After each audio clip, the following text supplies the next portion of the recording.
गौतम बुद्ध अपने शिष्यों के साथ एक शांत जंगल में बैठे थे। उनके चेहरे पर अद्वितीय शांति और संतोष का भाव था, जो उनके जीवन के गहरे अनुभवों का प्रतीक था। शिष्य उनके चारों ओर बैठे थे, ध्यान में मग्न, परंतु उनमें से एक शिष्य आनंद बेचैन था।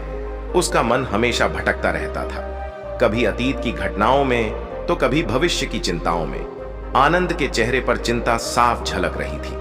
एक दिन उसने हिम्मत जुटाई और गौतम बुद्ध से कहा, भगवन, मेरा मन हमेशा अतीत की बातों में उलझा रहता है या फिर भविष्य की चिंता में डूबा रहता है।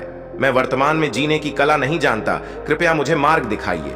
बुद्ध ने उसकी ओर देखा, मुस्कुराए और बोले, आनंद, जीवन का सार केवल वर्तमान ओड में है।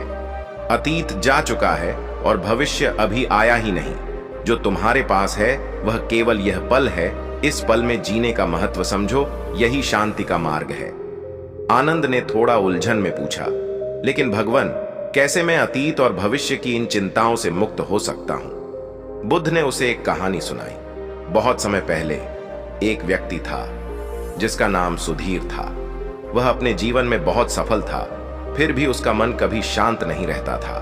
वह हमेशा अतीत की गलतियों और भविष्य की अनिश्चितताओं में उलझा रहता। एक दिन सुधीर एक साधु के पास गया और अपनी समस्या बताई।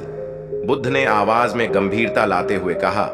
साधु ने सुधीर से कहा, एक प्याले में पानी भरकर लाओ। सुधीर पानी का प्याला लाया। साधु बोले, अब इस प्याले को उठाए रखो। सुधीर ने वैसा ही किया।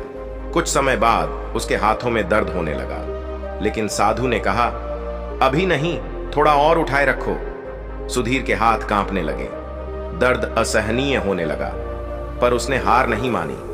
आखिरकार दर्द इतना बढ़ गया कि सुधीर से प्याला गिर गया। बुद्ध ने थोड़ा रुककर आनंद से कहा। साधु मुस्कुराए और बोले, यह प्याला तुम्हारे अतीत और भविष्य की चिंता का प्रतीक है। जब तक तुम इसे पकड़े रहोगे तुम्हें दर्द होगा। इसे छोड़ दो और शांति पाओ। आनंद ने ध्यान से सुना और पूछा, तो क्या मुझे अतीत और भविष्य को पूरी तरह भूल जाना चाहिए? बुद्ध ने उत्तर दिया, नहीं आनंद, अतीत से सीखो और भविष्य की योजना बनाओ, लेकिन वर्तमान पौन में जियो। यही जीवन का सच्चा आनंद है। आनंद ने फिर पूछा, लेकिन भगवान, मैं अपने मन को कैसे रोकूं? यह तो हर समय इधर उधर भागता रहता है। बुद्ध ने गंभीर स्वर में कहा, इसका उत्तर है ध्यान। जब तुम ध्यान करते हो तो तुम्हारा मन वर्तमान में स्थिर हो जाता है। ध्यान के माध्यम से तुम अपने विचारों और भावनाओं से स्वतंत्र हो सकते हो। तुम साक्षी बन जाते हो, बिना उनसे जुड़ने के। यही शांति और आनंद का मार्ग है। आनंद ने ध्यान का अभ्यास शुरू किया और धीरे धीरे उसने अतीत और भविष्य की चिंताओं से मुक्ति पाई। अब उसका मन सिर्फ वर्तमान में जीने लगा। उसे वह शांति और संतोष मिला जिसकी उसे हमेशा तलाश थी। सीख, जीवन में शांति और संतोष पाने के लिए हमें अतीत की असफलताओं और भविष्य की चिंताओं से मुक्त होकर वर्तमान में जीना सीखना चाहिए। स्वयं पर विश्वास रखो। गौतम बुद्ध की कहानी। गौतम बुद्ध अपने शिष्यों के साथ जंगल में यात्रा कर रहे थे। रास्ते में एक छोटा गांव आया जहां लोगों ने उनके प्रवचन के बारे में सुना था और उन्हें सुनने के लिए एकत्रित हो गए थे। बुद्ध ने गांव के लोगों को कुछ ज्ञान की बातें समझाईं, लेकिन उनके शिष्यों में से एक कश्यप अपने मन में थोड़ा असमंजस महसूस कर रहा था। कश्यप ने बुद्ध से कहा, भगवान, मुझे अपने आप पर विश्वास नहीं है। मैं हमेशा दूसरों पर निर्भर रहता हूं और खुद से कोई निर्णय नहीं ले पाता। मुझे मार्गदर्शन दीजिए। बुद्ध ने उसे शांत स्वर में उत्तर दिया, कश्यप, क्या तुम जानते हो कि सबसे बड़ी शक्ति कहां छिपी है? कश्यप ने सिर झुकाकर उत्तर दिया, भगवान, मुझे नहीं पता। यही जानने के लिए मैं यहां हूं। बुद्ध मुस्कुराए और बोले, आओ, मैं तुम्हें एक कहानी सुनाता हूं। उन्होंने शिष्यों और गांव वालों की ओर देखा और बोले, कभी बहुत समय पहले एक छोटे से गांव में एक गरीब किसान रहता था। उसके पास बहुत कम साधन थे, पर वह बहुत मेहनत करता था। एक दिन किसान को पता चला कि उसके खेत में एक शेर घुस आया है जो उसकी फसल को नुकसान पहुंचा रहा है। किसान बहुत डर गया और गांव के प्रमुख के पास गया। बुद्ध ने स्वर में उत्साह लाते हुए कहा, गांव का प्रमुख बहुत प्रभावशाली था। और लोग उसकी बात मानते थे। किसान ने प्रमुख से कहा, मेरी मदद कीजिए, शेर मेरी फसल खा रहा है, मैं क्या करूं?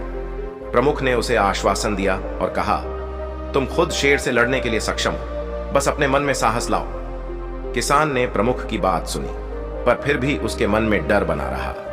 उसने एक और गांव के बुजुर्ग से सलाह ली।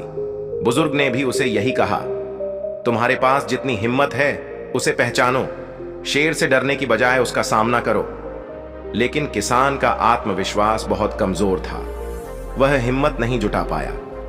बुद्ध ने थोड़ी देर रुककर फिर कहा, किसान हर दिन किसी न किसी से मदद मांगता, पर अंततः कोई भी उसके लिए शेर का सामना करने नहीं आया। फिर एक दिन उसकी फसल पूरी तरह नष्ट हो गई। किसान बहुत निराश हुआ और तब जाकर उसने सोचा, अब मैं ही कुछ करूंगा। उसने खुद ही शेर का सामना करने का निश्चय किया। जब वह शेर के सामने गया तो उसे आश्चर्य हुआ कि शेर बहुत कमजोर था और वास्तव में ज्यादा नुकसान नहीं पहुंचा सकता था। किसान ने अपनी हिम्मत के बल पर उसे भगा दिया। अगर उसने पहले ही खुद पर विश्वास किया होता तो उसकी फसल बच सकती थी। बुद्ध ने कश्यप की ओर देखते हुए कहा, यह कहानी हमें यह सिखाती है कि तुम्हारे भीतर ही सबसे बड़ी शक्ति और साहस है। अगर तुम स्वयं पर विश्वास नहीं करोगे तो तुम किसी भी कठिनाई का सामना नहीं कर पाओगे। दूसरों पर निर्भर रहना तुम्हें कमजोर बना देगा। तुम्हें अपनी शक्तियों को पहचानना और उन्हें विकसित करना होगा। कश्यप ने गंभीरता से बुद्ध की बात सुनी और सिर हिलाया। उसने महसूस किया कि जो समाधान वह बाहर ढूंढ रहा था वह उसके भीतर ही था। सीख, यह कहानी हमें सिखाती है कि दूसरों पर निर्भर होने के बजाय हमें खुद पर विश्वास रखना चाहिए। जब हम अपनी क्षमताओं को पहचानते हैं और उन पर भरोसा करते हैं, तब हम सबसे बड़ी कठिनाइयों को भी पार कर सकते हैं।